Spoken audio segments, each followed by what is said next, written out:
आता हूँ।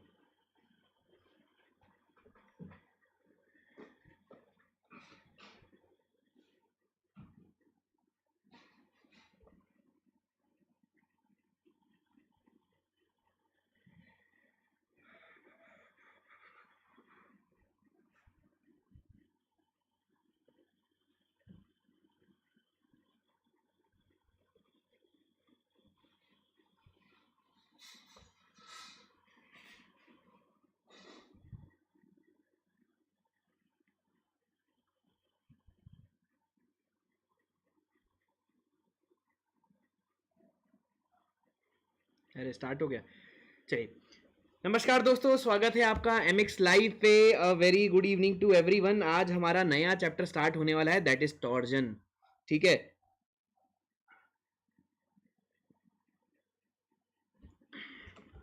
स्टैंड कहाँ गया, एक मिनट।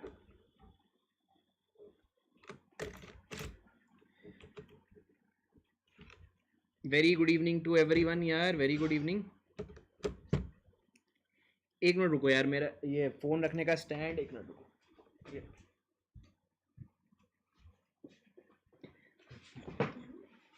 चलो बहुत बढ़िया यार।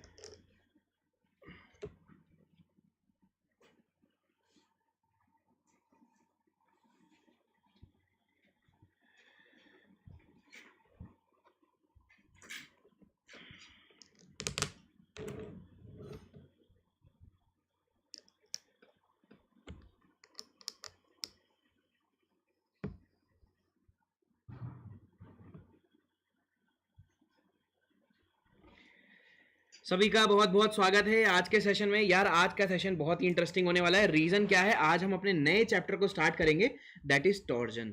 ठीक है, थोड़ा सा आपको यहाँ पर इमेजिनेशन करना होगा, क्योंकि पूरा का पूरा चैप्टर आपको क्या है, ज्योमेट्रिक चीजों को समझने में चला जाएगा। पूरा चैप्टर में ज्योमेट्रिक चीजें समझने वाली हैं।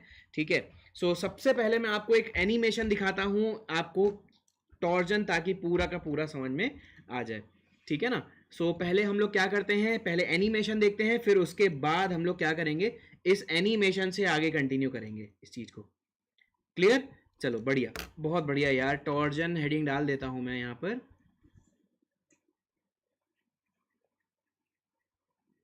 सो our new chapter is torsion, लिख देता हूं मैं यहां पर, torsion.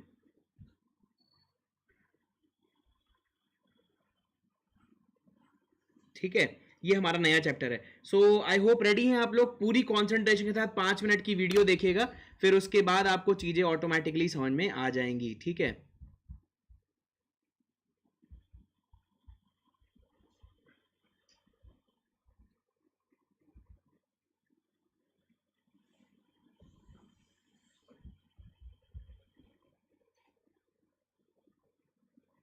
Torsion is the twisting of an object.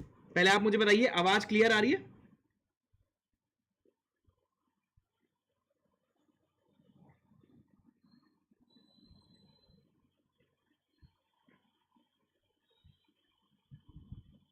Caused by a moment acting about the object's longitudinal axis. It is a type of deformation. A moment which tends to cause twisting is called torque. देखिए, सबसे पहले चीज इसने क्या बताया, in torsion the moment is about the longitudinal axis. आप देख सकते हैं ये एक शाफ्ट बना हुआ है। ठीक है, और आपने क्या किया, अबाउट द लॉन्गिट्यूडनल एक्सिस आपने क्या किया, इसे ट्विस्ट किया। और जो मोमेंट हम यहां पर देते हैं, जो लॉन्गिट्यूडनल एक्सिस के अबाउट जो हम मोमेंट देते हैं, उसे हम टॉर्क बोलते हैं। क्लियर, तो ये देखिए, समझ में आया? Good evening, good evening.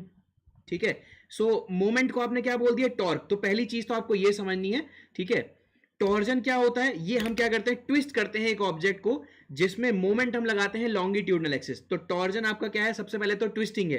ठीक है, torsion is nothing but twisting, twisting. और इसमें हम क्या करते हैं, मोमेंट लगाते हैं ऑब्जेक्ट में about the longitudinal axis and the moment known as torque. पहली चीज समझ में आ गई आप लोग को? दूसरी चीज देखिए, A common example of an object subjected to torsion is the transmission shaft, which is used to transmit power by rotation. This could be the drive shaft and axles, used to transmit power from the engine of a car to the wheels, for example. Or the shafts used to transmit power from the blades of a wind turbine to its generators. Let's explore what happens when we apply torque to a circular bar. we can see that the applied torque causes the bar to deform by twisting.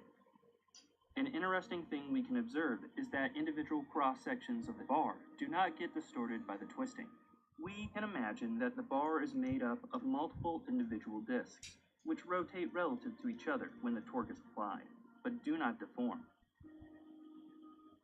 This is only true because the cross-section of the bar is axis symmetric.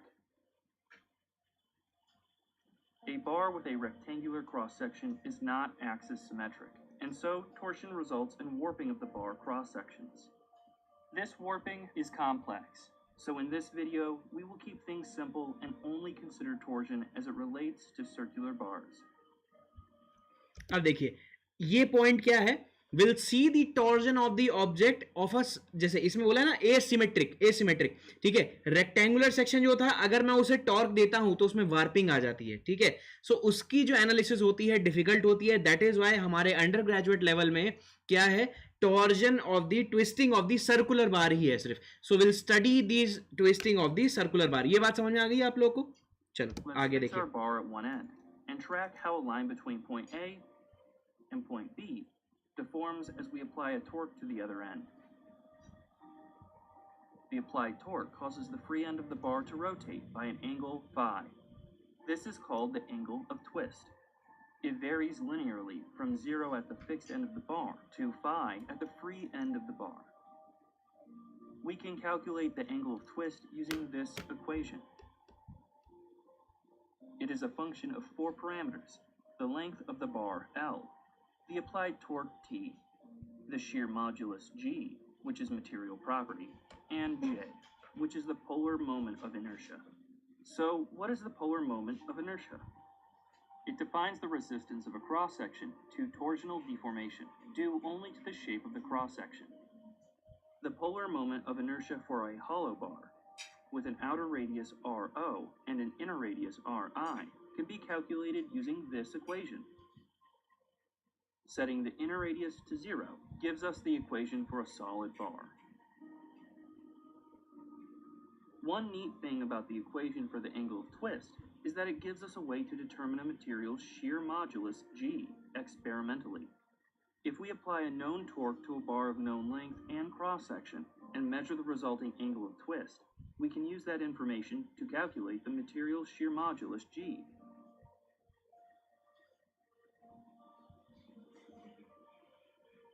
Torsion generates stresses and strains within the bar, which we need to be able to calculate so that we can make sure our bar won't fail. To figure out how to calculate these stresses and strains, we can start by observing how a small rectangular element on the surface of our bar deforms. The element is initially rectangular, but when the torque is applied, it gets distorted. Let's take a closer look. Because the bar is axis symmetric, we know that individual cross-sections will rotate but won't get distorted, so the sides CF and DE of the element will only move vertically along the lines shown here. After the torque is applied, the angles of the element are no longer 90-degree angles. This gives rise to a shear strain, which corresponds to the angle you can see here. We can calculate the shear strain by considering only the geometry of the bar in the deformation. It corresponds to this angle between AB and AB prime. We can use trigonometry to derive an equation for shear strain. For small angles, gamma will be approximately equal to the tangent of gamma, which makes it equal to the length BB prime divided by the length AB. AB is the length L of the bar. We can calculate the length BB prime by realizing that it is the arc length of a circle with a radius r, covering an angle equal to the angle of twist theta. एक चीज आपको यहां पर ध्यान रखनी है इस video में, आपने देखा होगा along the length जब मैं एलिमेंट लूंगा, so the angle will be, देखिए एंगल दिख रहा है आप लोग को, gamma is the angle, shear strain is the angle. और अगर मैं क्रॉस सेक्शन पे लेता हूं, क्रॉस सेक्शन में जो थीटा होता है उसे बोलते हैं angle of twist.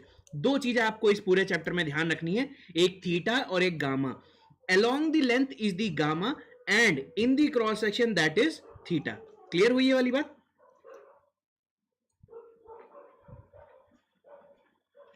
So the shear strain is equal to the radius of the bar multiplied by the angle of twist divided by the length of the bar. This is actually only an equation for the shear strain on the surface of the bar.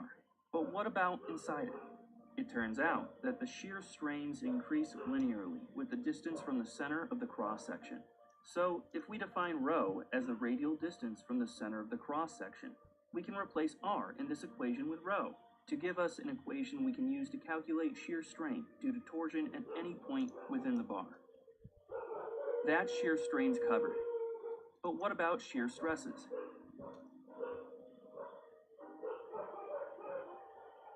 Like the shear strains, shear stresses increase linearly with the distance from the center of the cross-section, with the maximum shear stress occurring on the outer surface, as you can see here.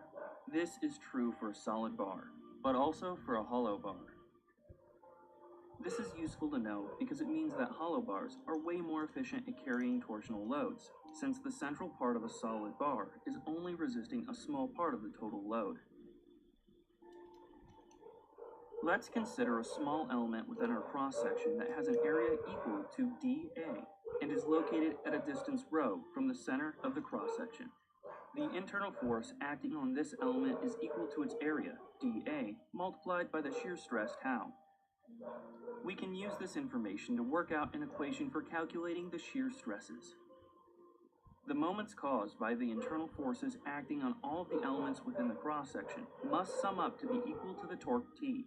Otherwise, equilibrium is not maintained. We can represent that mathematically by this integral. We know that the quantity tau divided by rho is a constant, because the shear stress varies linearly with the distance from the center of the cross-section. So we can rearrange the terms and move tau over rho out of the integral. It turns out that the integral we now have on the right is actually the definition of the polar moment of inertia, so we can replace it with the letter J, and we can rearrange this to get an equation for shear stress. देखिए, ये जो derivation इन्होंने करी है, ये derivation थोड़ी सी complicated है. मैं आपको ये डेरिवेशन भी बहुत ही सिंप्लीफाइड करके दे दूंगा. ठीक है, जिस तरीके से उन्होंने यूनिट एलिमेंट लिया है, मैं आपको ये जो डेरिवेशन है ना, T is equals to tau by rho into J, क्योंकि ये क्या है, ब्रिटिश नोटेशन से ये लोग यूज कर रहे हैं. मैं आपको ये वाला जो डेरिवेशन है और भी सिंप्लीफाइड करके बताऊंगा. ठीक है, तो अगर ये समझ में नहीं आया तो भी कोई दिक्कत नहीं. मैं आपको ये वीडियो इसलिए दिखा रहा हूं ताकि आपको कुछ चीजें cross section along the length ये चीजें समझ में आ जाए, ताकि मतलब जब मैं आप लोग को डायग्राम बना के दिखाऊं तो आपको कोई भी दिक्कत ना हो.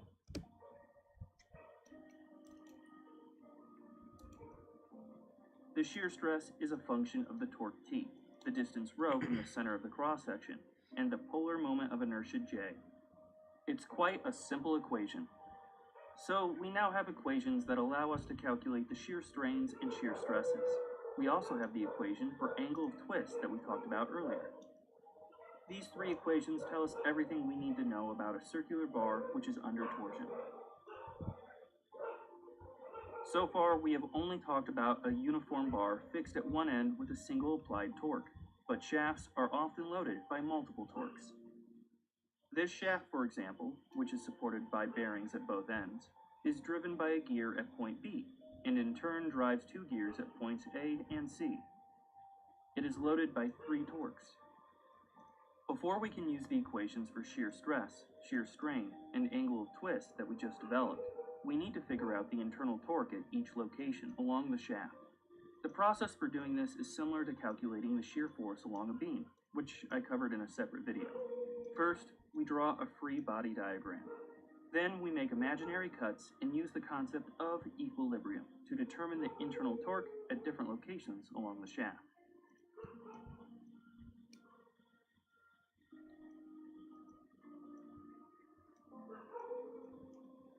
This will give us an internal torque diagram that looks something like this.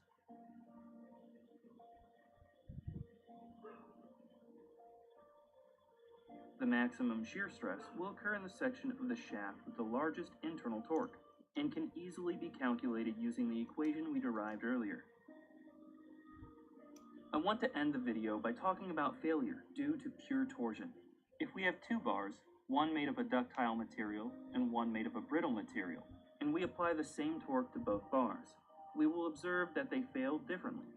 The ductile bar fails at an angle perpendicular to its axis, but the brittle bar fails at a 45-degree angle to its axis. We can explain this by remembering that ductile materials tend to fail in shear, and so fracture along the plane of maximum shear stress. But brittle materials are weaker in tension than in shear, and so tend to fracture along the plane of maximum tensile stress. Moore's circle for pure torsion looks like this.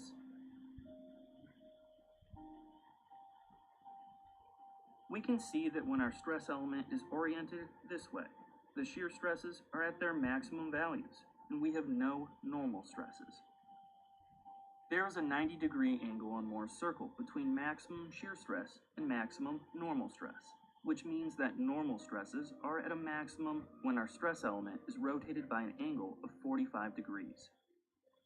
This explains why brittle and ductile materials fail in different ways due to pure torsion. That's it for now. Thanks for watching, and don't forget to subscribe. चलिए, ये हो गई video. देखिए overall हमने क्या किया, इस chapter को पूरा का पूरा समराइज कर दिया इन जस्ट 10 मिनट्स. ठीक है, अब देखिए हम क्या करेंगे, इस चैप्टर को हम बहुत अच्छी तरीके से पढ़ेंगे. उसके बाद भी अगर क्या कहते हैं कोई चीज रह जाती है तो अगेन हम इस वीडियो को प्ले करके एनिमेशन के थ्रू इस वीडियो को फिर से देख लेंगे. क्लियर हो गई ये वाली बात?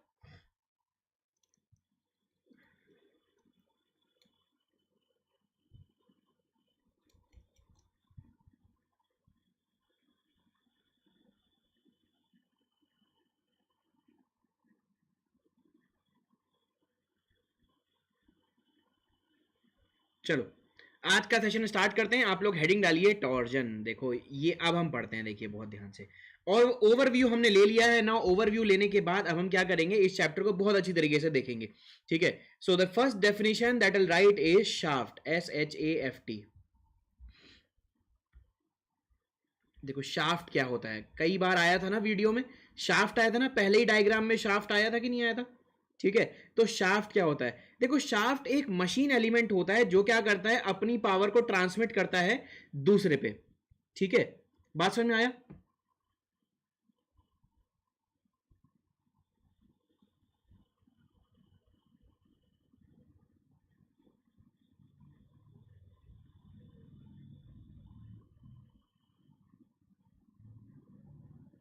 चलो बढ़िया. ठीक है, तो शाफ्ट के लिए लिख लीजिए आप लोग. ठीक है, शाफ्ट के लिए आप लोग लिख लीजिए, शाफ्ट एक मशीन एलिमेंट होता है. मैं लिख देता हूं, it is a machine element. It is a machine element which transmits power, which transmits power by rotating about its longitudinal axis. Rotating power by rotating about its longitudinal axis.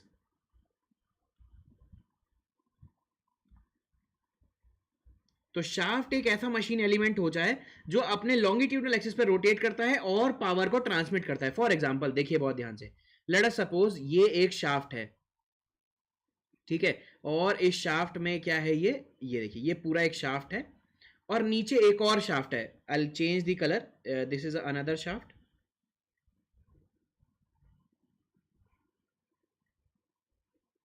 ये देखिए सो ये क्या कर रहा है, ये अपने लॉन्गिट्यूडनल एक्सिस पर रोटेट कर रहा है. It will also rotate about it's longitudinal. तो पहले वाले ऊपर वाले शाफ्ट ने क्या किया, रोटेट किया, और नीचे वाले शाफ्ट को ये क्या करा रहा है, पावर ट्रांसमिट कर रहा है. तो शाफ्ट एक ऐसा मशीन एलिमेंट होता है जो अपने लॉन्गिट्यूडनल एक्सिस पर रोटेट करता है and it transverse the power and it transmits the power. बात समझ में आई आप लोग को?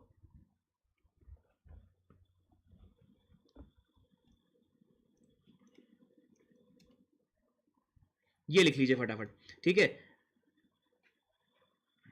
सो क्या कह सकते हैं आप, this shaft is transmitting its power to this shaft. Yes और नो? ठीक है ना. चलिए बहुत बढ़िया, बहुत बढ़िया, लिख लीजिए फटाफट.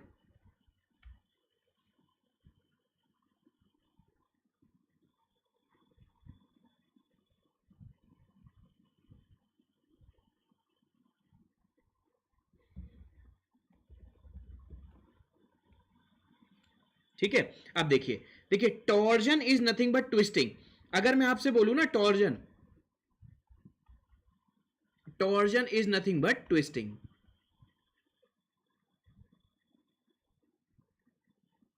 कोई बात नहीं यार सुल्तान, कोई बात नहीं, ठीक है। Torsion is nothing but twisting, torsion is nothing but twisting, ठीक है। आप एग्जाम्पल देखो बहुत ध्यान से, आप लोग जैसे टावल नहीं होता, टावल को आप ऐसे स्क्वीज करते हो ताकि, या कपड़े कभी गीले हो जाते हैं, सो आप क्या करते हो, सुखाने के लिए उसे ट्विस्ट करते हो कि नहीं करते हो, that is nothing but the twisting, that is nothing but the twisting. अब डिफरेंस क्या होता है ट्विस्टिंग में, और देखो बेंडिंग में और ट्विस्टिंग में क्या डिफरेंस होता है। बेंडिंग में आपने क्या देखा था, अलोंग द लेंथ आपने एक एलिमेंट लिया था, बेंडिंग में आपने अलोंग द लेंथ एक एलिमेंट लिया था, देखना बहुत ध्यान से, ठीक है। एक एलिमेंट लिया आपने, एक एलिमेंट लिया, ठीक है। अब देखो बहुत ध्यान से, तो लॉन्गिट्यूडनल प्लेन काटा था कि नहीं काटा था, लॉन्गिट्यूडनल प्लेन। फॉर एग्जांपल जैसे कोई एक बीम है, लेट अस सपोज ये एक बीम है, ठीक है। आपने क्या किया था, बीम का क्रॉस सेक्शन काटा था, ये बीम है, आपने क्या किया था, क्रॉस सेक्शन काटा था, यहां से इसे कट कर दिया, देखिए यहां से कट कर दिया, ठीक है। आपको क्या दिख जाएगा, इसका फ्रंट व्यू दिखेगा कि नहीं दिखेगा, ये फ्रंट व्यू था कि नहीं था, ठीक है। तो ये लॉन्गिट्यूडनल प्लेन था कि नहीं था, था कि नहीं, जल्दी बताइए मुझे, लॉन्गिट्यूडनल प्लेन था ना। अगर आपका equal and opposite moment apply होता है, अगर आपका equal and opposite moment apply होता है in the longitudinal plane, so that is known as bending, that is known as bending. तो ये यहां पर क्या आएगा, तो ये देखिए ये मोमेंट एंड दिस मोमेंट, अगर लॉन्गिट्यूडनल प्लेन में इक्वल एंड अपोजिट मोमेंट आते हैं दैट इज बेंडिंग, ठीक है। तो फॉर बेंडिंग, ठीक है ना, तो ये मैंने आपको बता दिया, for bending, for bending equal and ठीक है opposite, equal and opposite couple, ठीक है, in plane of longitudinal axis, in plane of longitudinal axis, longitudinal axis, ये लिख लीजिए, ये हमने देखा था, ठीक है ना। तो बेंडिंग में क्या होता है, लॉन्गिट्यूडनल प्लेन में इक्वल एंड अपोजिट मोमेंट अगर आता है, कपल आता है, तो उसे हम बेंडिंग बोलते हैं। और टॉर्जन क्या होता है, देखिए ट्विस्टिंग, टॉर्जन क्या होता है, ठीक है, ये देखिए, आई होप ये लिख लिया होगा आप लोगों ने।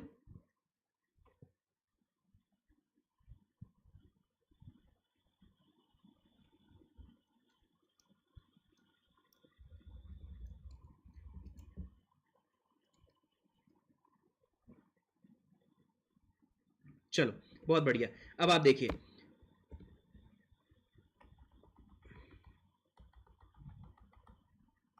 देखिए बहुत ध्यान से देखिए, अब मुझे क्या देखना है, ट्विस्टिंग देखना है, ट्विस्टिंग देखना है, देखिए ट्विस्टिंग क्या होता है,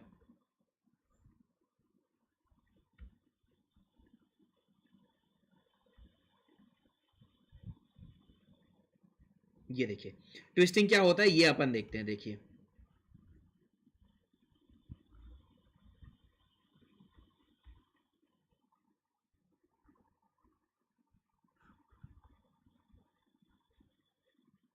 ये देखिए, ये मैंने क्या किया, एक क्रॉस सेक्शन में, अगर एक क्रॉस सेक्शन में, this is the cross section, अगर इस क्रॉस सेक्शन में इक्वल एंड अपोजिट कपल आते हैं, इक्वल एंड अपोजिट कपल आते हैं, एक क्रॉस सेक्शन में इक्वल एंड अपोजिट कपल आते हैं, that is known as torsion, twisting, torsion twisting. और ये जो मोमेंट आपका आया है, इक्वल एंड अपोजिट मोमेंट जो आपके आए हैं यहां पर, this equal and opposite moment जो आपके आए हैं, इसे हम बोलते हैं ट्विस्ट, इसे हम बोलते हैं टॉर्क, इसे हम टॉर्क बोलते हैं, ठीक है। सो यहां पर मैंने आपको क्या बताया कि ये एक क्रॉस सेक्शन में इक्वल एंड अपोजिट, तो for torsion, so for torsion couple जो आपका आया है in plane of cross section, in plane of cross section, ये मैंने आपको वहां पर डिफरेंस भी बताया था, in plane of cross section, आ रहा है कि नहीं आ रहा है। अब देखो यहां पर कैसा मोमेंट आएगा, ये इस क्रॉस सेक्शन में मोमेंट आ रहा है, क्रॉस सेक्शन में मोमेंट आ रहा है आपका। सो अगर क्रॉस सेक्शन में मोमेंट आता है, ठीक है, या फिर आप बोल सकते हैं इस लॉन्गिट्यूडनल एक्सिस के अबाउट मोमेंट आ रहा है, लॉन्गिट्यूडनल एक्सिस के अबाउट मोमेंट आ रहा है, ठीक है, क्रॉस सेक्शन में मोमेंट आ रहा है, क्रॉस सेक्शन में मोमेंट आ रहा है, that is known as for torsion. और जो मोमेंट हमने अप्लाई किया उसे हम टॉर्क बोलते हैं, ठीक है, ठीक है। तो ये आप नोट के फॉर्म में लिख लीजिए, नोट के फॉर्म में आपको क्या लिखना है, moment is called, moment is called, moment is called twisting, twisting moment और टॉर्क, और टॉर्क, ये लिख लीजिए फटाफट।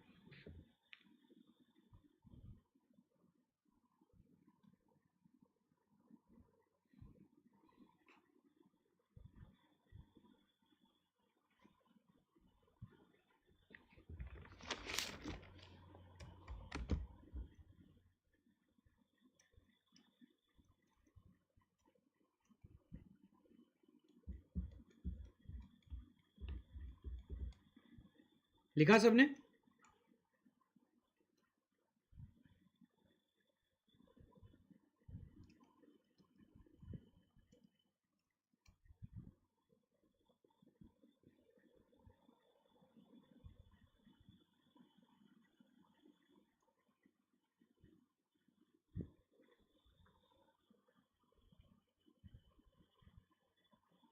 लिख लिया सबने? चलो बहुत बढ़िया, बहुत बढ़िया। अब देखिए कैसे रिप्रेजेंट करते हैं इस मोमेंट को, कैसे रिप्रेजेंट करते हैं ये हम देखते हैं, ठीक है। Next is the representation of torque. ये देखो ये बहुत इंपॉर्टेंट है, representation of torque, representation of torque.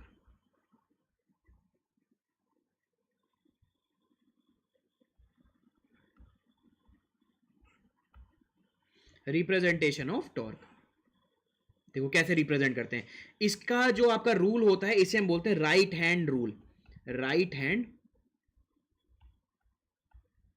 Right hand thumb rule, right hand thumb rule. देखिए राइट हैंड थंब रूल क्या होता है, देखिए बहुत ध्यान से। ये चीज तो हमें पता लग गई कि हम क्या करेंगे, अपने टॉर्क की एनालिसिस एक सर्कुलर बार में करेंगे, रेक्टेंगुलर बार में या फिर स्क्वायर बार में नहीं करेंगे। क्यों? क्योंकि जब रेक्टेंगुलर स्क्वायर बार में आप टॉर्क देते हो तो उसमें वार्पिंग आ जाती है, ये अभी आपने वीडियो में देखा था, ये आपने इमेजिन भी किया। सो हम अपनी लिमिटेशंस जो है, हम अपनी एनालिसिस को एक सर्कुलर बार में ही कंस्ट्रेंट कर देते हैं। देखिए बहुत ध्यान से, बहुत ध्यान से देखिए,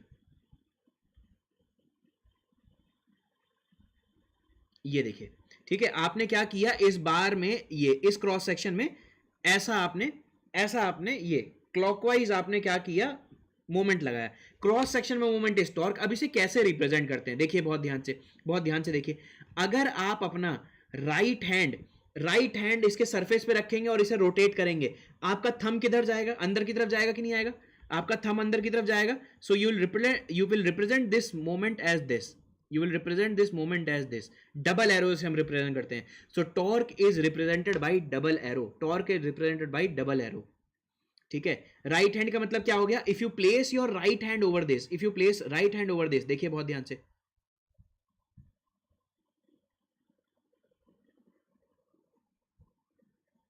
ये आपने अपना राइट हैंड प्लेस किया और इसे रोटेट किया, ठीक है। बहुत ध्यान से देखो, मैं कोई ये, चलो ये देखिए, ये बॉटल है, ठीक है। मैं अपना राइट हैंड देख रहा हूं, मेरा राइट हैंड देखो, ये देखो मेरा अंगूठा कहां पे जा रहा है, मेरा अंगूठा कहां जा रहा है, ठीक है। ये देखिए कैसे दिखाऊं ये, अरे यार समझ रहे हो ना भाई, आपको मेरा लेफ्ट दिख रहा होगा, आप खुद अपना राइट हैंड देखो, आपका राइट हैंड किधर जाएगा, आपका थंब किधर जाएगा, ठीक है। Thumb, yes, thumb toward fixed hand, thumb toward fixed hand. और अगर आपका ऐसा मोमेंट है, देखिए बहुत ध्यान से, अगर आपका ऐसा मोमेंट है,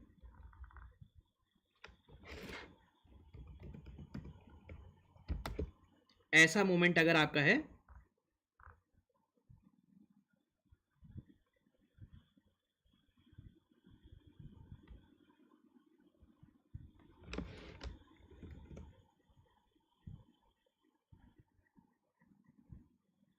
ऐसा मोमेंट है, देखिए बहुत ध्यान से, ये देखिए, देखिए कैसा मोमेंट है, ये कैसा मोमेंट है, ये आपका, ठीक है। अब देखो अगर आप अपना राइट हैंड रखोगे, अपना राइट हैंड रखोगे तो आपका थंब किधर जाएगा, फ्री हैंड की तरफ जाएगा। So here the torque is represented by this, torque is represented by double arrow.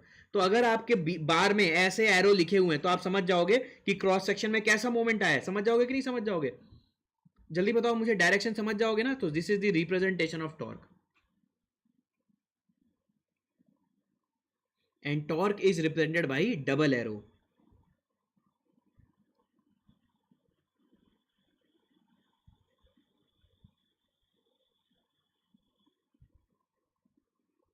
ठीक है, बहुत बढ़िया।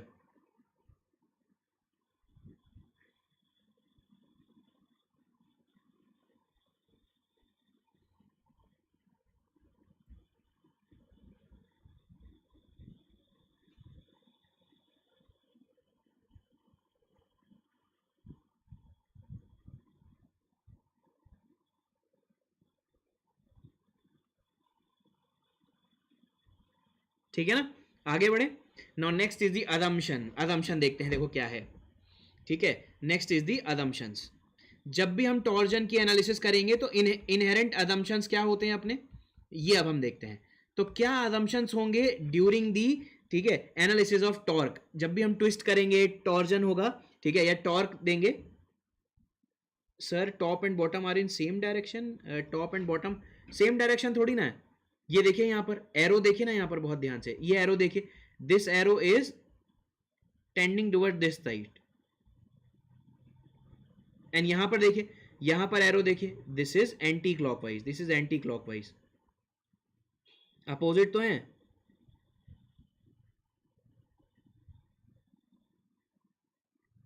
अपोजिट है ना, समझ में आया everyone. In the above diagram, in the above diagram arrows opposite तो है, देखिए बहुत ध्यान से। यहां पर देखिए, these two arrows are towards the fixed end, and here these two arrows are towards the free and.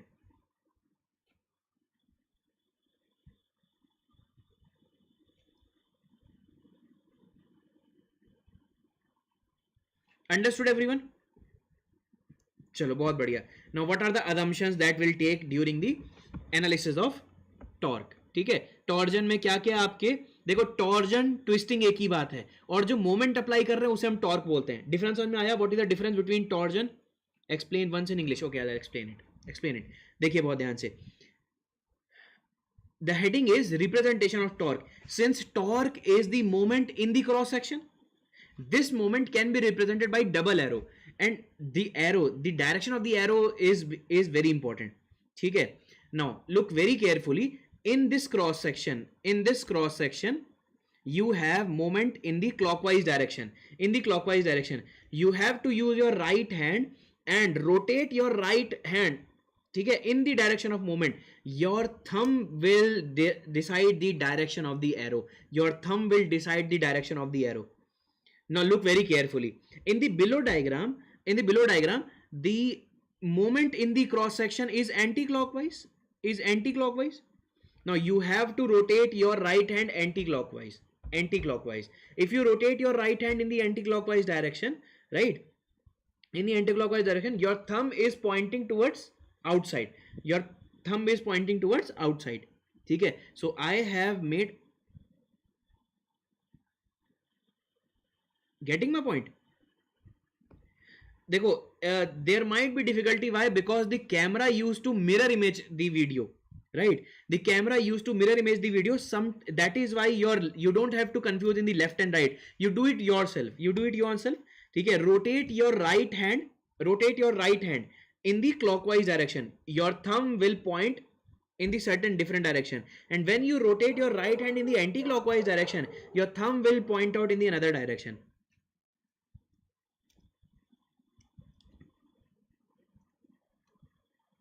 So that is the representation of torque. बाकी के सबको समझ में आया, understood everyone.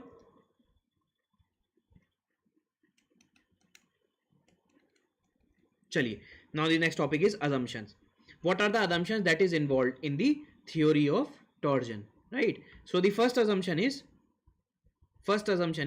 will treat the material of the shaft as homogeneous and isotropic in whichsoever, हम जिस भी material में टॉर्जन अप्लाई कर रहे हैं, टॉर्क अप्लाई कर रहे हैं, ठीक है, उसको हम क्या मानेंगे, होमोजीनियस और आइसोट्रोपिक मानेंगे, ठीक है। So will treat the material as, will treat the material as, ठीक है, material is homogeneous and isotropic, homogeneous and isotropic.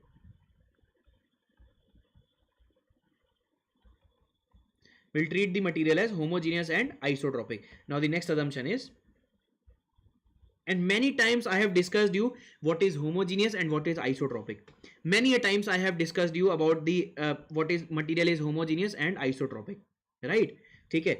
Next assumption is the loading is within elastic limit, will not cross our elastic limit. इसका मतलब क्या हो गया, when we are not crossing the elastic limit our Hooke's law is valid, our Hooke's law is valid, ठीक है ना। सो इसका मतलब क्या हो गया, the loading, the loading is with in elastic limit, the loading is with in elastic limit, the loading is within elastic limit. Clear everyone? Now the next assumption. ठीक है, now the next assumption is, ठीक है,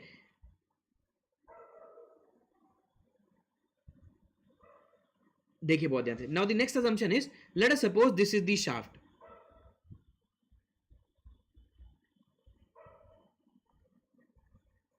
This is the shaft.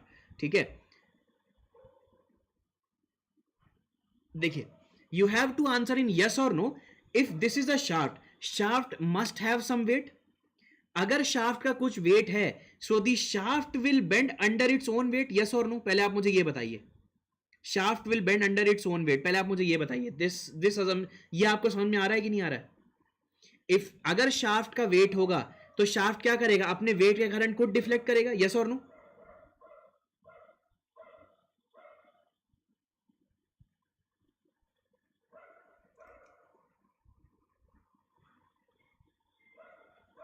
बताइए मुझे. बिल्कुल होगा, बिल्कुल होगा. So in the there is a inherent assumption that कि the shaft is treated to be weightless. If the shaft is treated to be weightless, then bending of the shaft by its own weight will be neglected. Okay, we'll treat the shaft as weightless. We'll treat the shaft as weightless. तो मैं क्या मानूंगा यहां पर? The member is assumed to be weightless. The member is assumed to be weightless. ठीक है, and the effect of bending is negligible. And the effect of bending is negligible. And the effect of bending is negligible. This is the next assumption.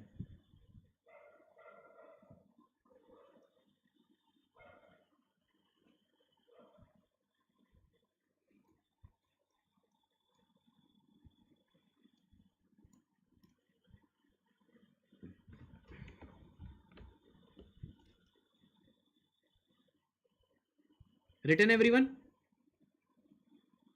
चलिए, next assumption क्या है? देखो, 3 assumption हो गए. Material homogeneous है, isotropic है, loading आप elastic limit में रखेंगे, हुक्स लॉ वैलिड रहेगा, और जो भी शाफ्ट का सेल्फ वेट है, the shaft will not bend bye it's self weight, hence the bending of the shaft will be neglected. Done. Now the next assumption is this last 2 assumption, and these 2 assumptions are very important. The cross section is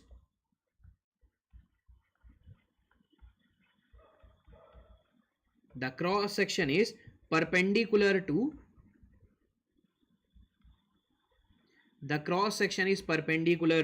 longitudinal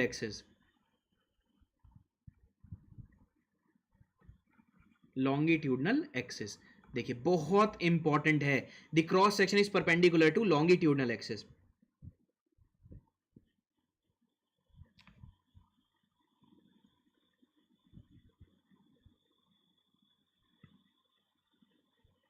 देखो बहुत ध्यान से, इसका क्या मतलब हुआ?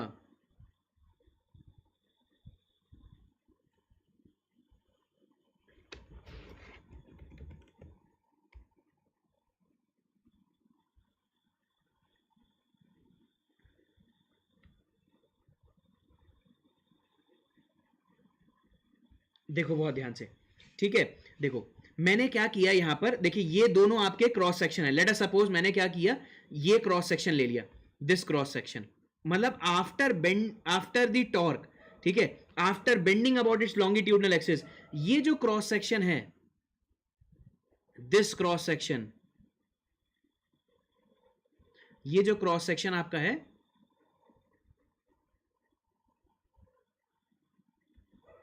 This cross section, ठीक है, it will not go here and there. मतलब क्या हो गया, ये जो क्रॉस सेक्शन है, ये अपने एक्सिस पे ही रोटेट करता रहेगा. ठीक है, ये अपने एक्सिस पे ही रोटेट करता रहेगा, ये अपने एक्सिस पे रोटेट करेगा. Neither it will go out of the plane, neither it will go into the plane. देखो मैं इसको ऐसे समझाता हूं, वीडियो से समझाता हूं. देखिए बहुत ध्यान से, वीडियो से समझाता हूं. देखो फॉर एग्जाम्पल, ये क्रॉस सेक्शन है, तो ये क्रॉस सेक्शन हमेशा पैरेलल, कोई 2 क्रॉस सेक्शन ले लीजिए आप, कोई दो क्रॉस सेक्शन अगर आप लेंगे ना, ठीक है, वो दोनों क्या होंगे, पैरेलल ही रहेंगे, ठीक है, पैरेलल रहेंगे। इसका मतलब क्या हो गया, पैरेलल रहेंगे मतलब क्या हो गया, देखिए, मतलब ये दो आपने कोई क्रॉस सेक्शन ले, यहां पर भी कोई क्रॉस सेक्शन ले लिया आपने, ये क्रॉस सेक्शन आपने ले लिया, ठीक है, मतलब ये दोनों क्या रहेंगे, हमेशा पैरेलल रहेंगे, ना ये वाला दिस क्रॉस सेक्शन, ना ही ये अंदर की तरफ आएगा, ना ही ये बाहर की तरफ जाएगा। So after the bending it will remain on its axis, ना ही ये, अगर देखिए ना ही ये ऐसा होगा, देखो जैसे ये है, सो ऐसे दिखाता हूं यहां पर, ये क्रॉस सेक्शन है, ना ही ये क्रॉस सेक्शन ऐसे होगा, ना ही ये cross section that will go out of the plane, that will go out of the plane. तो हमेशा ये ऐसे ही रहेगा, व्हाइट वाला रहेगा, हमेशा व्हाइट की तरह जैसे रहेगा। अगर व्हाइट की तरह रहेगा, ठीक है, सो इसका मतलब क्या हो गया, the cross section is always perpendicular to the longitudinal axis. पहले आप मुझे बताइए, ये पॉइंट समझ में आया, this is the longitudinal axis, so it means that every time the cross section will be perpendicular to the longitudinal axis, every time the cross section will be perpendicular to the longitudinal axis। जैसे इस वाले में देखिए, ये आपका क्या हो गया, लॉन्गिट्यूड, ये देखिए ये लॉन्गिट्यूडनल एक्सिस है। इसको मैं रब करके और अच्छे से बना देता हूं, आई होप समझ गए होगे आप ये वाला पॉइंट।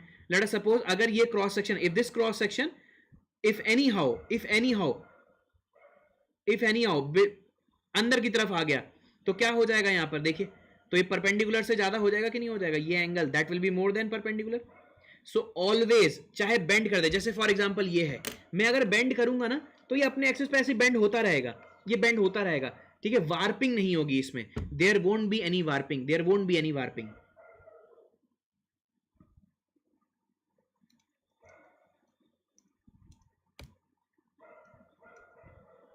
ये सबको समझ में आया, एवरीवन अंडरस्टूड?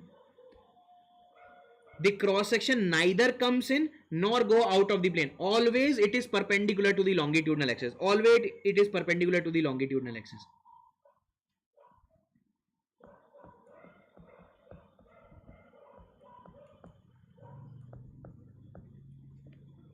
समझ में आ गया? अगर देखो बहुत ध्यान से, let us suppose there are two cross section, let us suppose there are two cross section, these are the two cross section, if both the cross sections are neither going out of the plane, neither going into the plane,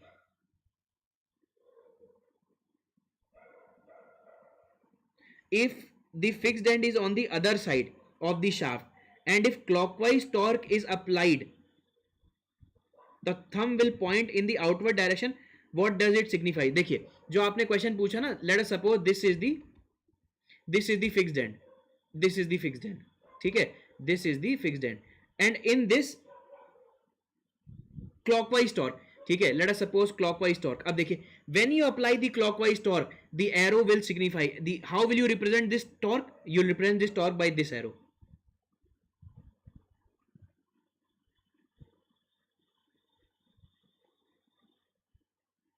समझ में आया?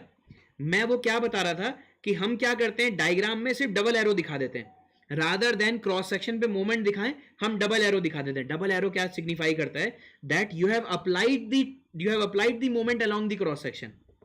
Double arrow indicates that you have applied the moment in the cross section.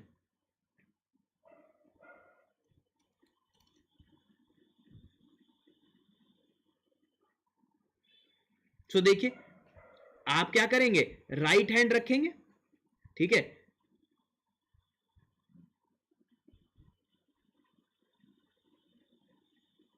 अब यहां पर आप right hand रखेंगे, सो right hand को आप कैसे टर्न करेंगे, you will turn it by clockwise, you will turn, when U turn clockwise तो एरो आपका राइट हैंड किधर जा रहा है, your right hand will move towards this point, it will show towards this point. ये सबको समझ में आया, ये सबको समझ में आया, विशाल समझ में आया ये चीज?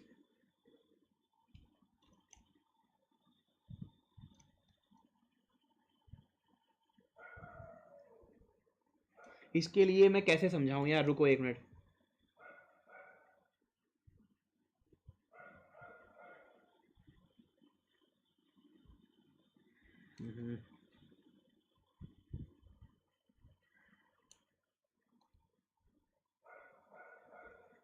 सबको समझ में आ गया ना?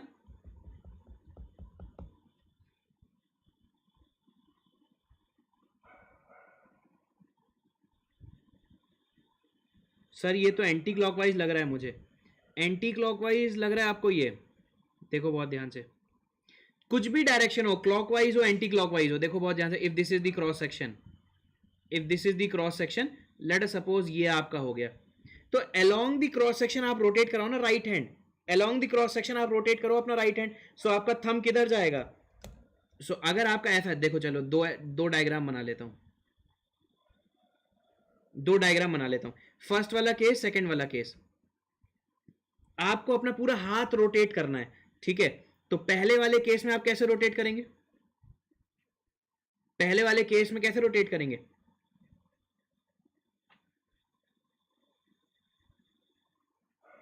तो इसमें आपका थंब किधर जाएगा, आपका थंब इधर आएगा, इनवर्ट तरफ, इधर तरफ, और ये देखिए इस वाले सेकंड वाले केस में आपका एरो किधर जाएगा, इस तरफ आएगा कि नहीं आएगा, ये बताइए मुझे।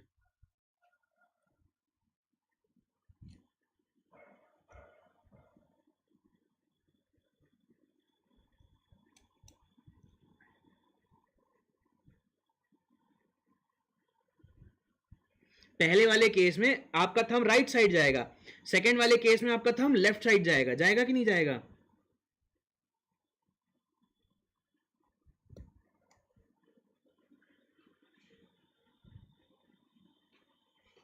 ये समझ में आया आप लोगों को।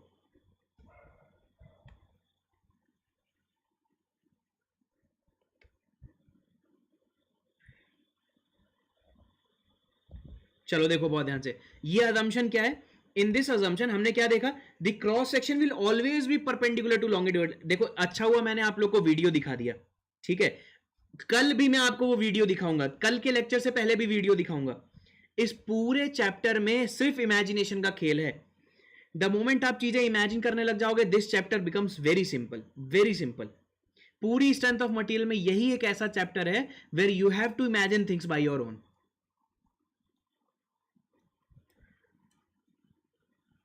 चलिए नाउ देखो, इस अजम्पशन में हमने क्या देखा, that the cross section will always be perpendicular to longitudinal axis, ठीक है, even after the rotation the cross section won't go in or out, it will always be perpendicular to longitudinal axis। अगर देखिए बहुत ध्यान से, मुझे yes और no में आंसर करिएगा, if the two cross section are always perpendicular to longitudinal axis the longitudinal strain won't be, it will be zero, ठीक है, the distance between two cross section will remain unchanged, let us suppose these are the two cross section,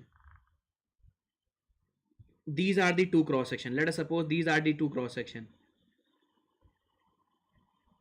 these are the two cross section, ठीक है, this is the longitudinal axis, this is the longitudinal axis, ठीक है, this is the longitudinal axis, so it means that if their cross section remains longitudinal, it means that there won't be any longitudinal strain, there won't be any longitudinal strain, normal strain, sorry, in this direction, there won't be any strain, there won't be any strain, if there won't be any strain, इसका मतलब क्या हो गया, distance between two cross section does not change, now the next assumption is this, the distance between two cross section, the distance between two cross section do not change, the distance between two cross section do not change, it means that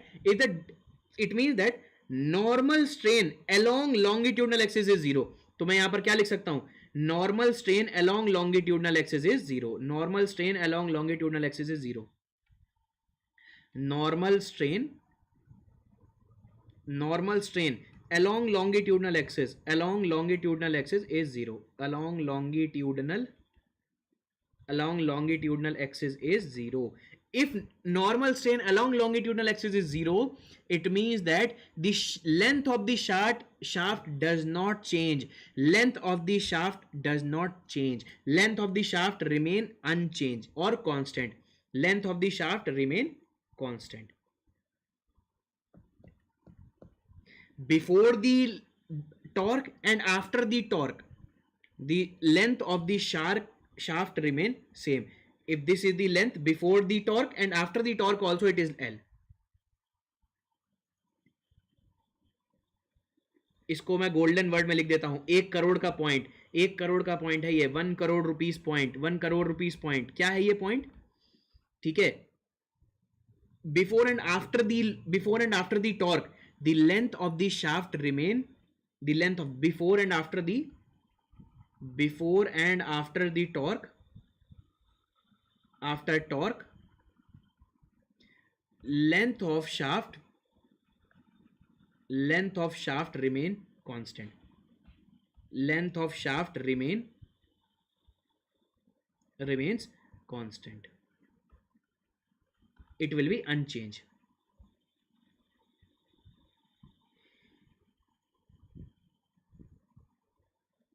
समझ में आया सबको?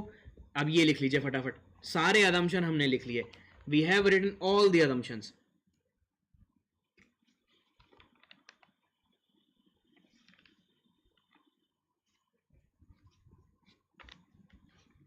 सबको समझ में आया? पहले आप मुझे ये बताइए, आप लोग को ये चीज समझ में आ रही है जो भी मैं आपको बता रहा हूं?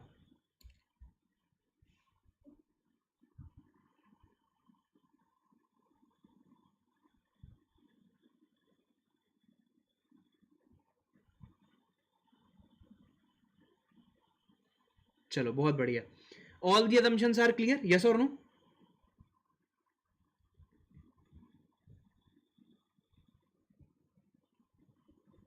Very good, very good.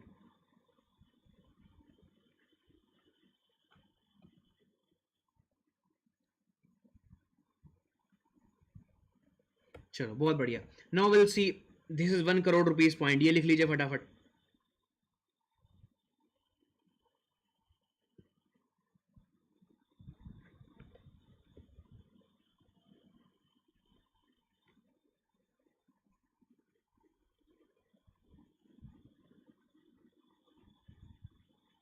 Now the next point. We'll see one of the shaft. This shaft is at fixed end. इसको white से बनाता हूं।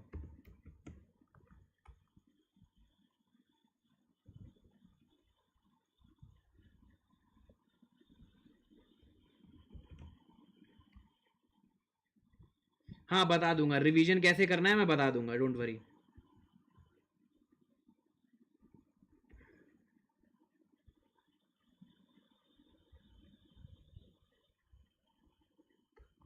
ये शाफ्ट है, ठीक है, दिस इज फिक्स्ड, ये फिक्स्ड है, ये फिक्स्ड है, and you have applied the torque, you have applied the torque, you have applied the torque.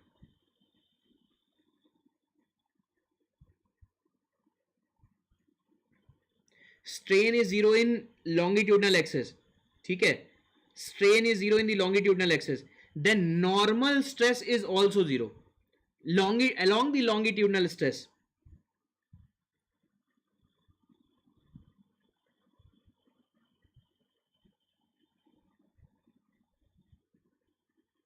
चलिए देखिए, we have applied the torque, let us suppose these are the points, center point,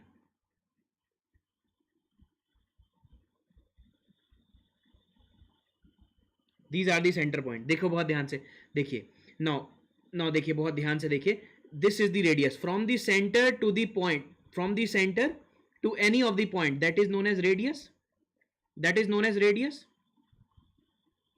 ठीक है, let us suppose this is the line,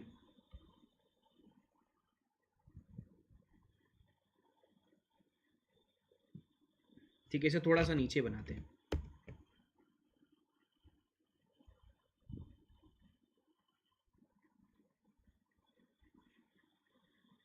देखिए, on the rotation, on giving torque t, this line will shift, ठीक है, let us suppose this line is a, this point is a and this point is b, for sure this a and b point will shift, for sure this point a and b shift, ठीक है, this will shift, how much this will shift by this, देखिए बहुत ध्यान से देखिए, this will shift like this, this will shift like this, समझ में आ रहा है? on the cross section that is theta, the shift is theta, on the cross section the shift is theta, and that is known as angle of twist. This point B will shift to point B1, this point B will shift to point B1, this is center O2, this is center O1, this is center O1, and along the length, this is the length, this is the length, ये length है, and along the length, ये length of the shaft है, this is the length of the shaft, and along the length that is that we have gamma, we have gamma, we have gamma, that is shear strain, that is shear strain.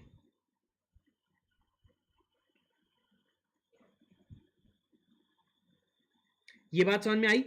And this axis is known as, ये जो axis है जो कि longitudinally आगे बढ़ रही है from the centre, this is known as polar, और this axis is known as polar और longitudinal axis,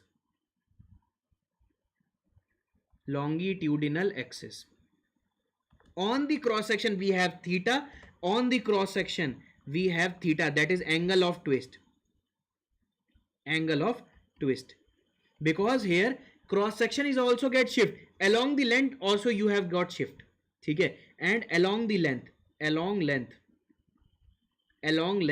you have shear strain gamma, you have shear strain.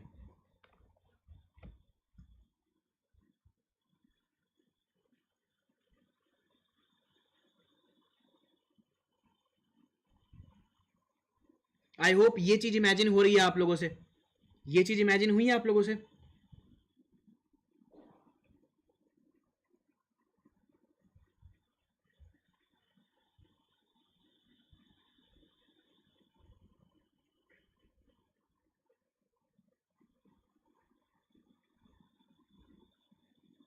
चलो, अगर ये इमेजिन नहीं हुई तो देखिए बहुत ध्यान से, ये इमेज देखिए आप लोग बहुत ध्यान से, ये वीडियो में ये चीज, पहली चीज ही देखिए,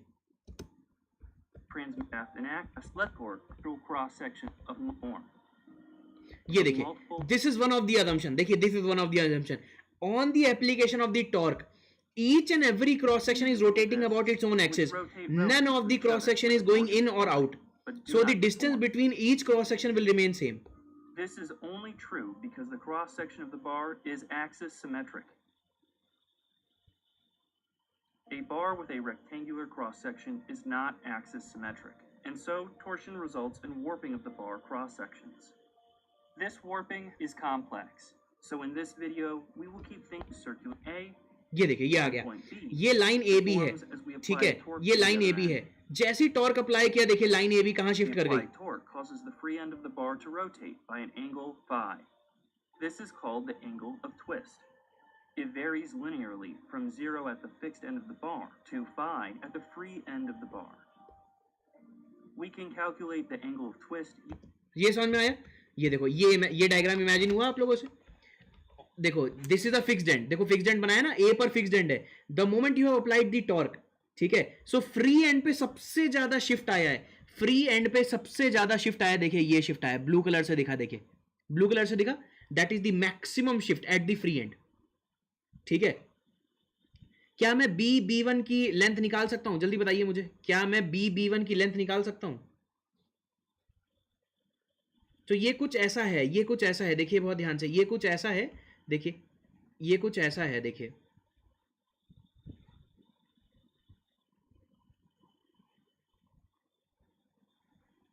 ये कुछ ऐसा है, देखिए ये है B और ये है B1, B है और ये B1 है, ठीक है, this is gamma, this is gamma and this is theta, this is theta, ठीक है, and this is the radius of the shaft, this is the radius of the shaft, ठीक है। अब देखो बहुत ध्यान से, यहां पर आपको दो ट्राइंगल इमेजिन हो रहे हैं, what is the length of B1? अगर ये आर्क की लेंथ कितनी होती है, आर्क की लेंथ कितनी होगी, दिस लेंथ, ये जो B1 लेंथ है ये कितनी होगी, ये arc length, this equals to r theta, this can be written as r theta, yes और no, B1 can be written as r theta, लिख सकते हैं कि नहीं लिख सकते हैं?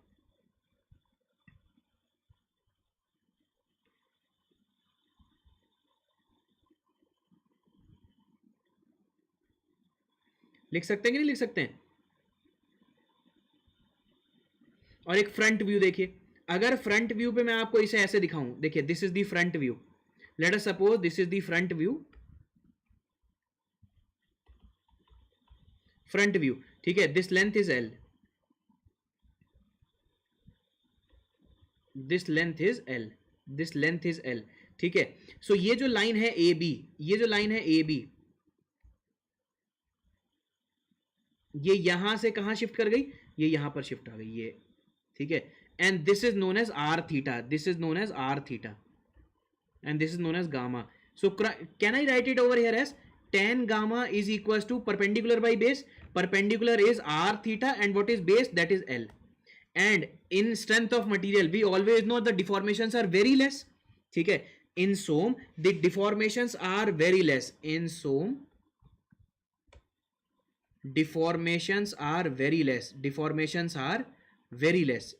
अगर ये बहुत कम है, if the deformations are very less, can I write it as tan gamma is equals to r theta by L? Yes और नो? जल्दी बताओ मुझे. सो यहां पर मुझे एक आपको क्या मिल गई, एक इक्वेशन मिल गई, that is gamma is shear strain is equal to r theta by L. This is one of the equation, r theta by L. देखो ये इक्वेशन समझ में आई है आप लोग को? पहले आप मुझे ये बताइए.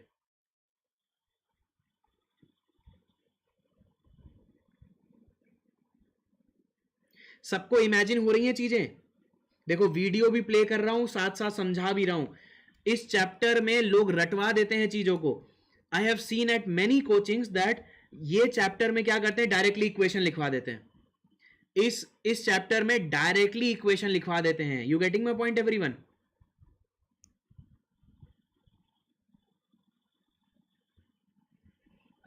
देखो मैं आप लोग को सारी की सारी चीजें इमेजिन करवा रहा हूं, बिल्कुल सिंप्लीफाई कर रहा हूं चीजों को. ठीक है, I am making it as simple as possible for you, but आपको थोड़ा सा एफर्ट लगाना पड़ेगा. ये समझ में आया? r theta by L.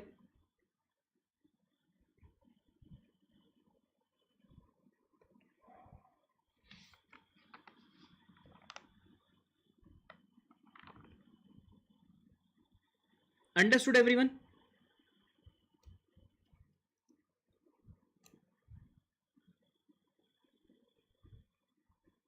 चलिए, now will see the important observation. Will see important observation. Important observation.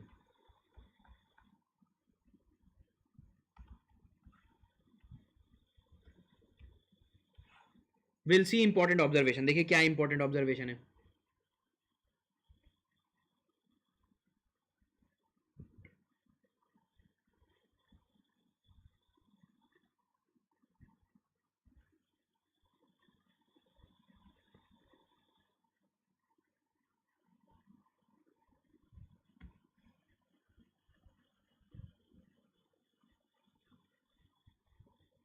Will see important observation. देखिए क्या इंपॉर्टेंट ऑब्जर्वेशन है.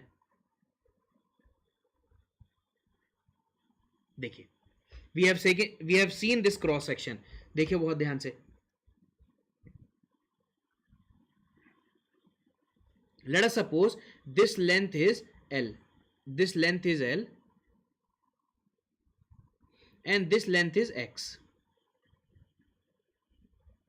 This length is X and this length is L.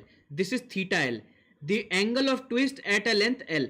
This theta X. This is the angle of twist at a length X. ठीक है. This is theta X is the angle of twist at. Angle of twist is always in the cross section. मैंने आपको बताया है. Angle of twist is at the cross section. ठीक है ना. अब देखिए.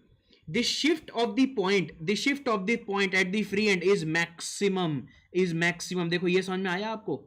The shift of the point at any distance x is less than the free end.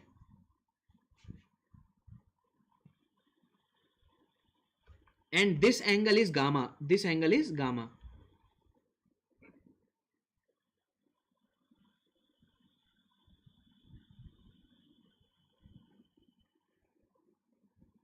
देखो इसे ऐसे इमेजिन करिएगा. इसे देखो बहुत ध्यान से. 2 मिनट पेन नीचे रखिए. Everyone just focus on the screen. देखो बहुत ध्यान से. You have to focus on the screen. देखो बहुत ध्यान से. Let us suppose I have a point. B. ठीक है. It is moved to point B1 and then to B2. It is moved to point B1 and then to B2. ठीक है. So देखिए बहुत ध्यान से देखिए. ठीक है. This angle is theta x. This angle is theta x. And this angle is theta L. Let us suppose this is theta L. As the shift is higher, the angle of twist is also higher. Yes or no? As the shift is higher, ठीक है, as the shift is higher point B moves to B1, the angle of twist is theta x. When point B moves to B2, the shift is higher. If the shift is higher, the angle subtended will be higher. The angle subtended will be higher. It means that angle of twist depends upon the length of the shaft. Yes or no? ठीक है, can I write it over here as theta x जो है लेक्स होगा less than theta L. Theta x is less than theta L. पहले आप मुझे ये बताइए, ये आपको समझ में आया? Theta x is less than theta L. So इसका मतलब क्या हो गया? Angle of twist always depends on the length of the shaft. as the x increases angle of twist increases. Angle of twist increases. Theta x is directly proportional to x.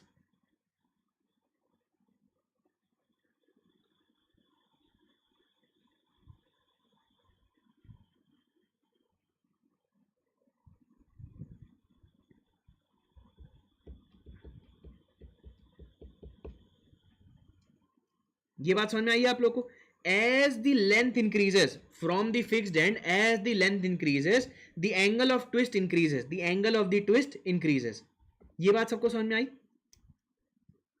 If theta angle of twist is directly proportional to the length of the shaft.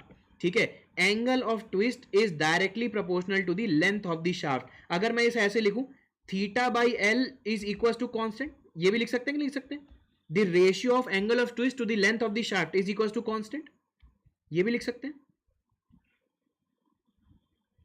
बिल्कुल लिख सकते हैं, यहां पर बिल्कुल लिख सकते हैं. ठीक है ना?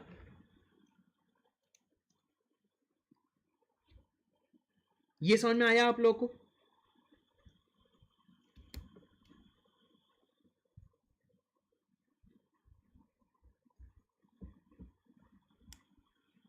एक छोटा सा एग्जांपल करिए इसके ऊपर, एक छोटा सा एग्जांपल करिए. ठीक है, at 1 metre length the angle of twist is 1.3 degree. ठीक है, what is the angle of twist?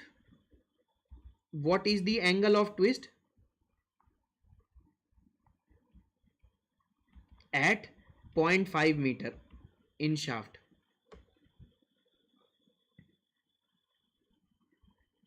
तो थीटा एक्स पूछा है आपसे, थीटा एक्स पूछा है, निकाल सकते हैं?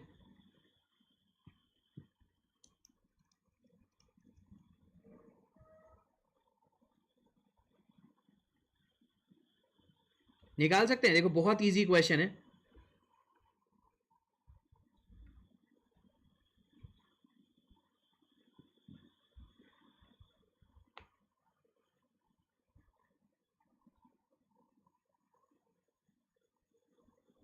.65 डिग्री. यस, वेरी गुड यार विशाल, वेरी गुड. तो सिंपल है.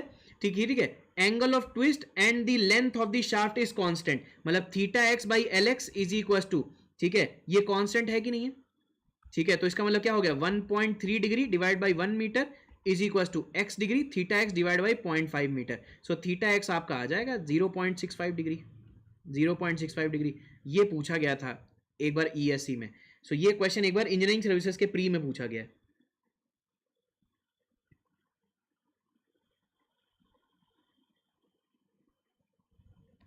इजी है? अभी तक समझ में आया आप लोग को?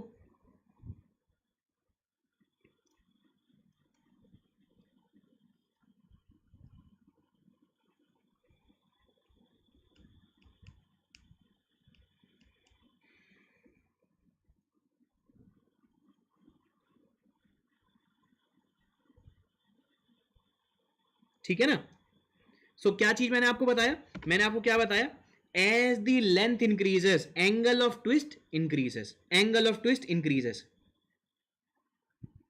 हमने यहां पर क्या चीज कांस्टेंट रखी है? क्या कोई स्टूडेंट मुझे बता सकता है? हमने यहां पर क्या चीज कीपिंग डैश कांस्टेंट, क्या चीज कांस्टेंट रखा है मैंने? जब मैं ये आपको एक्सप्रेशन बता रहा हूं, ठीक है, जब मैं आपको ये एक्सप्रेशन बता रहा हूं, हमने क्या चीज कांस्टेंट रखी है यहां पर?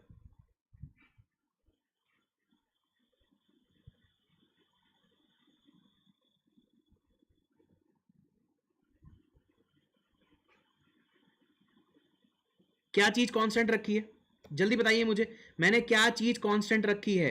इन इंटरनल मैंने एक चीज कांस्टेंट रखी है, क्या चीज कांस्टेंट रखी है? मैंने रेडियस कांस्टेंट रखा है, देखिए बहुत ध्यान से, सेंटर से ये जो डिस्टेंस है दैट इज रेडियस, सेंटर से ये जो डिस्टेंस है ये भी रेडियस है कि नहीं है?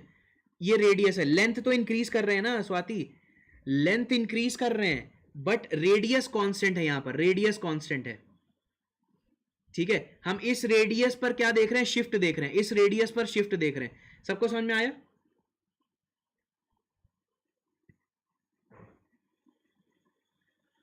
समझ में आ गया ना? Everyone understood? अब हम क्या करेंगे, अब हम एक और चीज देखते हैं। अब हम क्या चीज देखेंगे? हम वेरिएशन देखेंगे थीटा का, वेरिएशन देखेंगे हम थीटा का, वेरिएशन देखेंगे हम थीटा का। ठीक है, अलोंग अलोंग आपका क्या देखेंगे? Along radius, along radius. अब इसमें क्या करेंगे? लेंथ को कांस्टेंट रखेंगे, लेंथ को कांस्टेंट रखेंगे, एक ही लेंथ पर, एक ही लेंथ पर। जैसे फॉर एग्जांपल मैंने क्या किया, ये ले लिया, ये देखो बहुत ध्यान से, बहुत ध्यान से देखिए, एक मिनट रुकिएगा, एक मिनट रुकिएगा, I will be back in just 1 minute, I will be back in just 1 minute.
Am so sorry यार, आई एम सो सॉरी यार, ये बहुत ज़रूरी था, एक स्टूडेंट को बहुत ज़्यादा क्वेरी थी। चलिए अब देखो यहाँ पे बहुत ध्यान से, आई एम सो सॉरी यार, मैंने आपको 2-5 मिनट वेट कराया। चलो यार, कहाँ चला गया? चलिए, आई एम सो सॉरी यार, सब लोग हैं ना?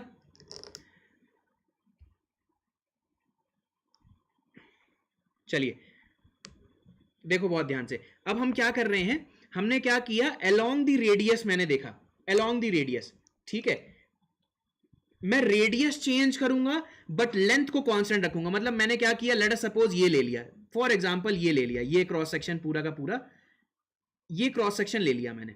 अब मुझे यहां पर क्या करना है, अलग अलग चीजें देखनी है। देखिए अलग अलग चीजें देखनी है। ये क्रॉस सेक्शन मैंने येलो वाला पूरा ले लिया, ये पूरा ले लिया, ठीक है, ये क्रॉस सेक्शन मैंने पूरा ले लिया, ठीक है, ठीक है ना? चलो देखो बहुत ध्यान से देखिए, ठीक है ना? ये क्रॉस सेक्शन मैंने लिया एनालिसिस के लिए, ये देखिए ये क्रॉस सेक्शन मैंने ले लिया, ठीक है। अब देखो बहुत ध्यान से, ये देखो बहुत ध्यान से, तो मैंने ये क्रॉस सेक्शन लिया, इसे मैं ऐसे बना लेता हूं, देखिए ये देखो, ये देखो। अब मैंने एक पॉइंट लिया, लेट अस सपोज 1 और 1 डैश, ये किस रेडियस पे है? Late us suppose R1 radius पे है, ठीक है। मैंने L कांस्टेंट रखा है, रेडियस चेंज कर रहा हूं। एक और एलिमेंट मैंने लिया, late us suppose this element, ये एलिमेंट मैंने लिया, ये एलिमेंट लिया, दैट इज 2 डैश, ये किस रेडियस पे है? ये R2 रेडियस पे है। अब देखो बहुत ध्यान से, चाहे एलिमेंट किसी भी रेडियस पे हो, चाहे एलिमेंट किसी भी रेडियस पे हो, उसका एंगल ऑफ ट्विस्ट कितना है? उसका एंगल ऑफ ट्विस्ट तो थीटा ही है ना, उसका एंगल ऑफ ट्विस्ट तो थीटा ही है कि नहीं, ये बताइए मुझे। Even though the element is at R1 length, the element is at R1 radius, the angle of twist is theta. even though if the element is at radius R2, then also the angle of twist is theta। इसका मतलब the angle of twist is independent of radius। इसका मतलब क्या हो गया, इसका मतलब क्या हो गया, angle of twist is independent of radius, is independent of radius। ये समझ में आया? is independent of radius।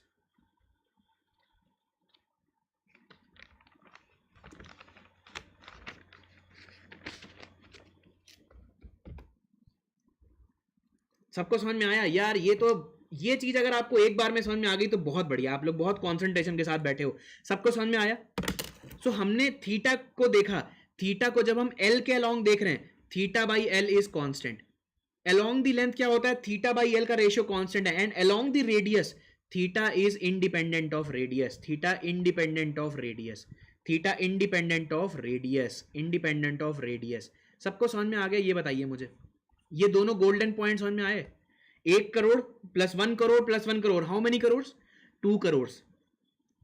So in today's class itself मैंने आप लोग को 3 करोड़ रुपीज अर्न करने के मौके बता दिए।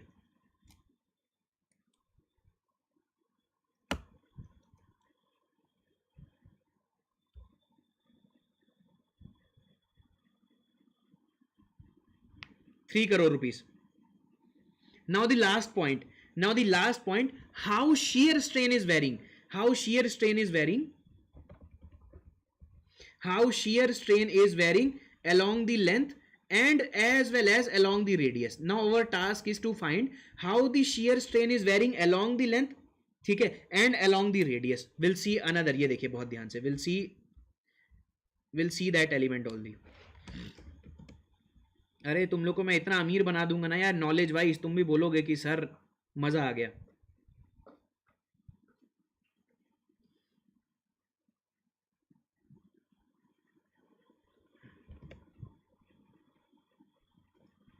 पैसा ही पैसा। तुम लोग को मैं यार इतने बढ़िया बढ़िया कॉन्सेप्ट बताता हूँ ना, तुम लोग यार उन्हें अप्रिशिएट नहीं करते हो यार, तुम लोग बहुत कंजूस हो यार, ठीक है। तारीफ करने में ना तुम लोग को पता नहीं क्या जाता है यार, यू नेवर अप्रिशिएट। इतने बढ़िया बढ़िया तरीके से मैं चीजें ढूंढ के लाता हूँ आप लोग के लिए, ठीक है, बट आप लोग ना यार अप्रिशिएट नहीं करते हो यार। मैं तो यार आप लोगों से खुश नहीं हूँ। ठीक है, चलो देखो बहुत ध्यान से, ये देखो बहुत ध्यान से। यार कंजूस हो यार आप लोग यार, एप्रिसिएशन में ना आप लोग बहुत कंजूस हो। मतलब मुझे और मेहनत करनी पड़ेगी ताकि यार आप लोग एप्रिसिएशन दो मुझे, ठीक है ना। चलो देखो, चलो देखिए, चलो देखो, ठीक है ना।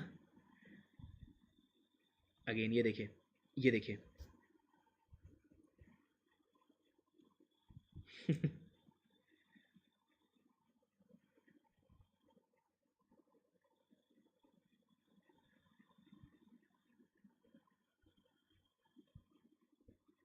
देखो, now will see this, the variation of, will C variation. अरे मजाक कर रहा हूं यार, चलो देखो, मैं इसलिए बोल रहा हूं ताकि तुम लोग और अप्रिशिएट करो, कंजूसी ना करो उस चीज में। मुझे पता है तुम लोग यार अप्रिशिएट करते हो यार, ठीक है, मुझे पता है आप लोग अप्रिशिएट करते हो यार, ठीक है। You guys are one of the most hard working student, ठीक है ना। चलो देखो देखो देखो देखो बहुत ध्यान से देखो, ठीक है। अब देखो, अब हम क्या देख रहे हैं, will see the variation of shear strain along the length, how the, ठीक है। कौन है यार, एक मिनट रुकिए। हेलो, हाँ जी, हाँ जी। अरे सर मैं क्लास में हूँ अभी।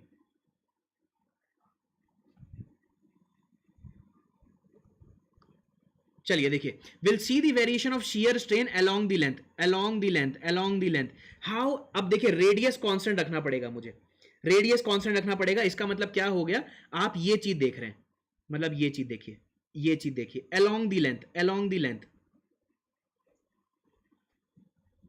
ये देखिए, along the length, along the length, ये देखिए बहुत ध्यान से, ठीक है। अलोंग द लेंथ जब आपने देखा, देखो बहुत ध्यान से, late us suppose this is length L, ठीक है, लेंथ एल, और ये देखिए लेंथ एक्स,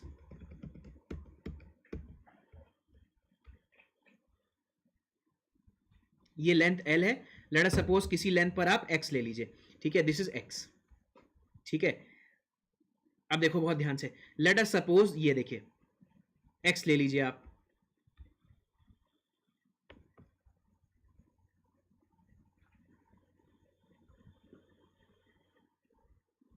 ये देखिए, ठीक है। तो यहां पर आपने क्या किया, दो ट्राइंगल लिए, देखना बहुत ध्यान से, बहुत ध्यान से देखिए।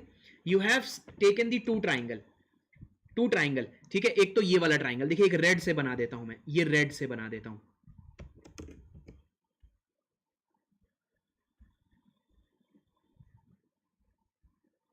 ये देखिए, एक रेड वाला है, एक येलो वाला है, एक रेड वाला, एक येलो वाला, this is let us suppose red, ये this is the red one, the shear strain is gamma, the shear strain is gamma, and एक येलो वाला लीजिए, येलो वाला देखिए, this is the yellow one, this is the yellow one.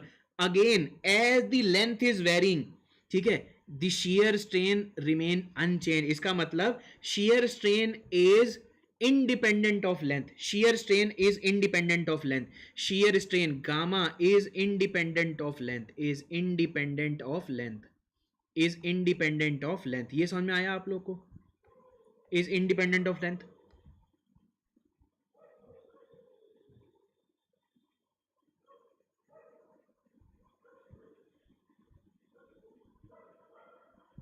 is independent of length, ये समझ में आया आप लोग को।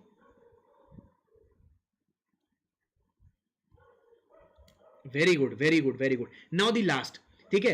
अब देखो बहुत ध्यान से, बहुत ध्यान से देखिए, if you have seen the variation of shear strain with respect to length, radius constant है, रेडियस कांस्टेंट है, देख रहे हैं आप लोग, the radius is constant, the radius is constant, the radius is constant, समझ में आया। नाउ अब हम क्या करेंगे, will see the variation, will see the variation of, will see the variation of shear strain with radius and keeping length constant, keeping length constant, keeping length constant। देखो बहुत ध्यान से, again we'll take that element, again we'll take the element,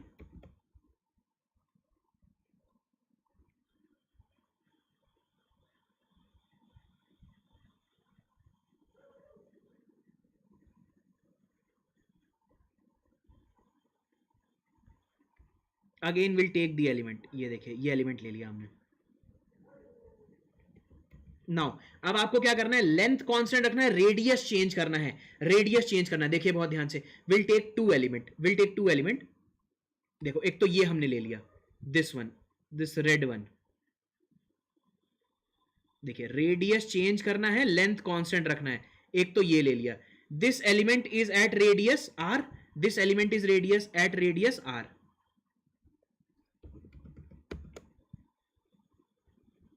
this element is at radius r, ठीक है, this is at radius r, ठीक है। Now will take another element, एक और एलिमेंट ले लेते हैं हम लोग, ठीक है।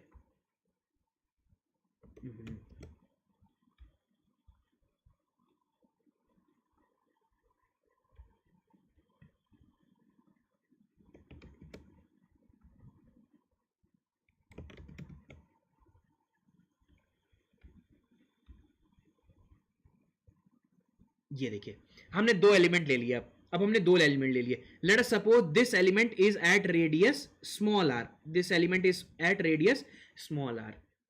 अब आप मुझे बताइए, क्या is shear strain is constant along the radius, yes और नो? पहले आप मुझे ये बताइए। This arc length, this red one, this arc length is capital R theta, and the small one is, the yellow one is small r theta, small r theta। ये बात समझ में आई? If this is the theta, if this is the theta,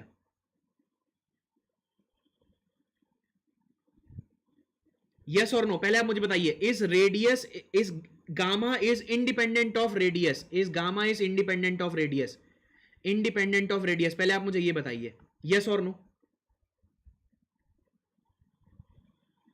it varies with radius. बहुत बढ़िया विशाल, बहुत बढ़िया, बहुत बढ़िया। देखो ये एंगल कुछ और होगा ना, ये एंगल कुछ और होगा, क्योंकि ये लेंथ अलग है ना।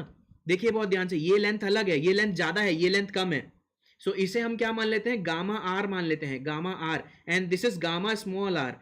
तो gamma small r, yes this is wrong, this is false, ठीक है। तो मैं यहां पर लिख सकता हूं ना, gamma capital r is greater than gamma small r. लिख सकता हूं कि नहीं लिख सकता हूं? कैसे बताया मैंने ये? टेन थीटा लिख लीजिए, बाई टेन थीटा, भाई देखिए ना, देखिए tan gamma r is equal to r theta by L, tan gamma small r is equal to small r theta by L.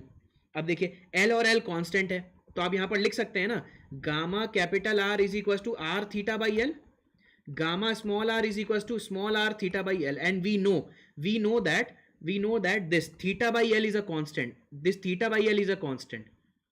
तो इसका मतलब क्या हो गया, yes directly proportional to radius. इसका मतलब gamma is the function of radius, gamma is the function of radius, gamma is the function of radius, directly proportional, directly proportional, directly proportional. तो मतलब क्या हो गया, shear strain is function of radius, is function of radius. ये समझ में आया? सबको समझ में आया? चारों एनालॉजी समझ में आई आप लोगों को? पहले आप मुझे बताइए।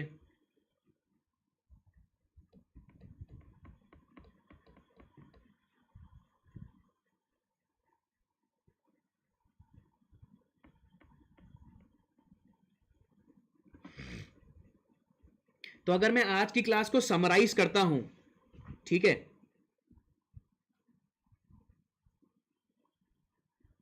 अगर मैं आज की क्लास को समराइज करता हूं, देखिए बहुत ध्यान से, हमने चार गोल्डन वर्ड देखे हैं। क्या देखा? Theta is directly proportional to L, theta is directly proportional to L. Second, theta is independent of radius, theta is independent of radius, ठीक है। Gamma is independent of length, gamma is independent of length, and gamma is directly proportional to, gamma is directly proportional to radius, gamma is directly proportional to radius. तो in short अगर मैं summary लिखूं आज के पूरी class की, summary लिखता हूं अगर मैं आज के पूरी क्लास की, ठीक है, तो समरी क्या हो जाएगा, theta is directly proportional to L, ठीक है, या फिर theta by L is equal to constant, या theta is independent of r, independent of r, ठीक है। Gamma is independent of, gamma is independent of L, and gamma is directly proportional to R, या मैं ऐसा लिख सकता हूं, gamma by r is equal to constant, gamma by r is equal to constant.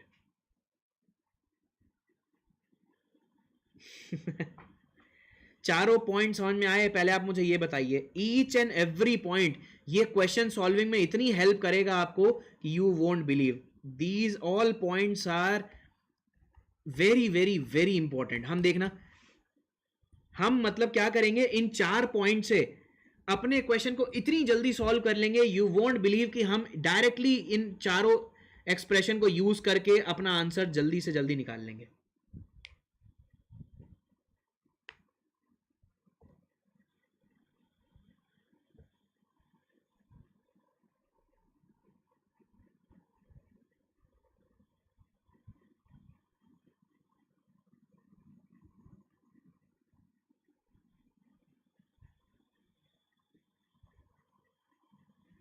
सबको समझ में आया?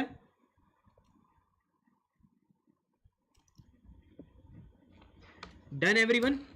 चलिए आज की क्लास में यहीं ओवर करता हूं। Thank you so much guys, thank you so much for joining the class. आज की क्लास बहुत अच्छी रही है, हमने बहुत अच्छी तरीके से ऑलमोस्ट 1.5 आवर हमने पढ़ा है, और देखिए कितने मजेदार कॉन्सेप्ट हमने पढ़े। We have seen each and every concept in a very lucid and very easy form. ठीक है, so good night everyone, will meet you tomorrow at the same time, probably around 7:30। कल हम 7:30 से क्लास स्टार्ट करेंगे। ठीक है, सो कल की क्लास हम लोग करेंगे, और फिर good night everyone, good night. तो कल की क्लास भी इंपॉर्टेंट होने वाली है।